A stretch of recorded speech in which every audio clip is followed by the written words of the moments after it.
Hello friends, कैसे हैं आप लोग। आज का जो टॉपिक है ना वो थोड़ा हटके है।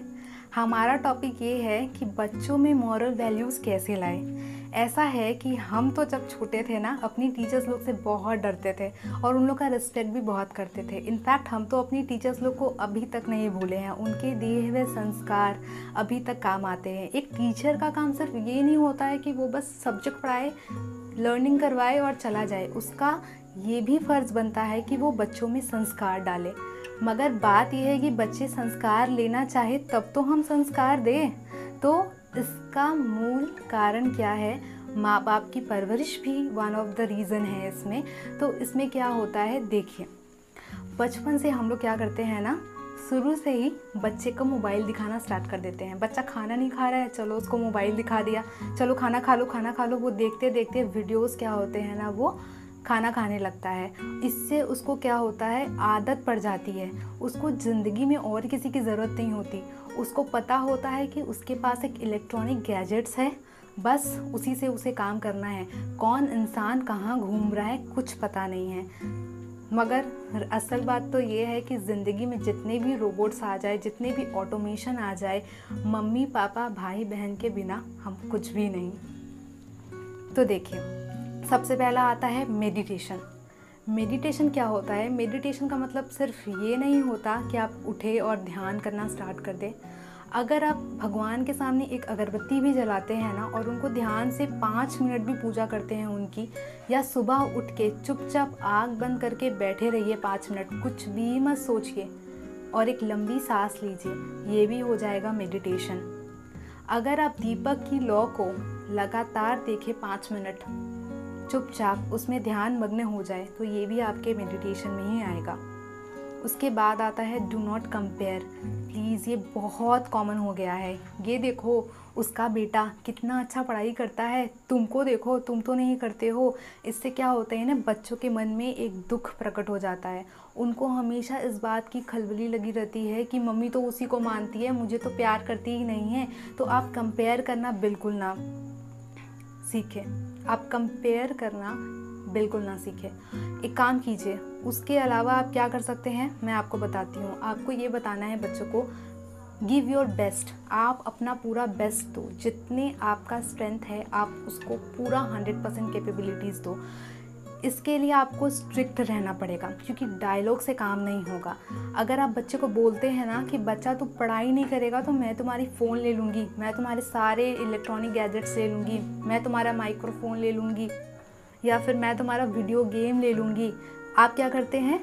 बच्चा पढ़ाई नहीं किया, आप नहीं लेंगे, आप बस बोलते ही जाएंगे कि मैं ये कर दूंगी, मैं बस वो कर दूंगी। तो बच्चे के अंदर से क्या होता है, डर ख़त्म हो जाता है। उसको लगता है अरे मम्मी तो बस बोलती ही रहती है।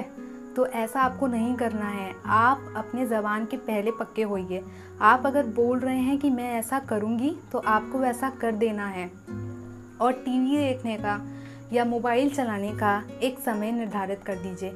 बच्चा तुमको 1 घंटा मिलेगा अपना मोबाइल देखने के लिए या टीवी देखने के लिए, बस उस 1 घंटे के बाद मुझे मोबाइल आकर दे देना। और उस 1 घंटे के बाद आप खुद जाइए और जाके उसका मोबाइल लीजिए। वो 1 दिन रोएगा, 2 दिन रोएगा, उसके बाद वो खुद लाइन पर आ जाएगा। उसके बाद क्या आता है, देखिए, बच्चों से रिलेटिव्स की बुराई बिल्कुल ना करें। ये बहुत कॉमन है। एक्चुअली क्या होता है ना, हम अपने फ्रस्ट्रेशंस अपने बच्चों से ही बताते हैं कि अरे देखो ना चाची ने ये किया, मामी ने ये किया, ताई जी ने ये किया। फिर क्या होता है ना, बच्चों के अंदर वैसी ही भावना बनती रहती है।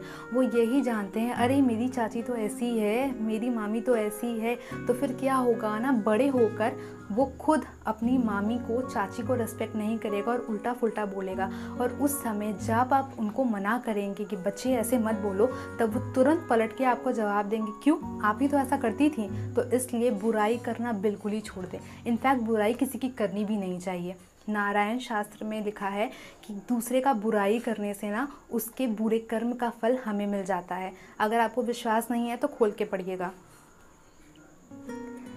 फिर बच्चों के सामने कभी भी ये ना कहे अरे इसको पैसा दिया है क्यों नहीं पढ़ाएगा ये।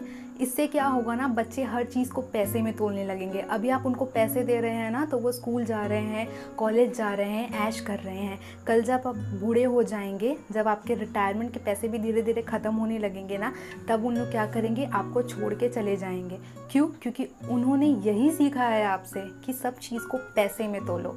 तो इसलिए पैसों की बात बच्चों के सामने बिल्कुल ना करें। हाँ, पैसे का अहमियत जताना बहुत ज़रूरी है। इसके लिए तो मैं आपको ये बोलूँगी कि आप चाहे जितने भी रिच हो, जो भी मेरा वीडियोस देख रहा है, उसको एक ना एक बार अपने बच्चों को ट्यूशन में ज़रूर डालना चाहिए। भले आप एक ही ट्यूशन पढ़ाइए ना, मगर उसमें ज़रूर डालिए। इससे क्या फ़ायदा होगा ना, उसमें पेशेंस लेवल बहुत बढ़ेगा, क्योंकि पढ़ाने के लिए पेशेंस बहुत चाहिए। जो पढ़ाता है अगर उसमें धैर्य नहीं है तो वो नहीं पढ़ा सकता। उसके बाद आता है चांदी। चांदी क्या करता है? चांदी क्या करता है, हमारे बदन को या हमारे शरीर को ठंडा रखता है।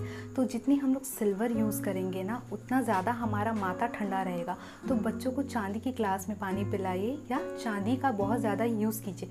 उससे क्या होगा, आपके बच्चों की तासीर जो है वो ठंडी रहेगी और दिमाग ठंडा होने की वजह से उनको गुस्सा कम आएगा और वो कॉन्सेंट्रेट कर पाएंगे। Thank you.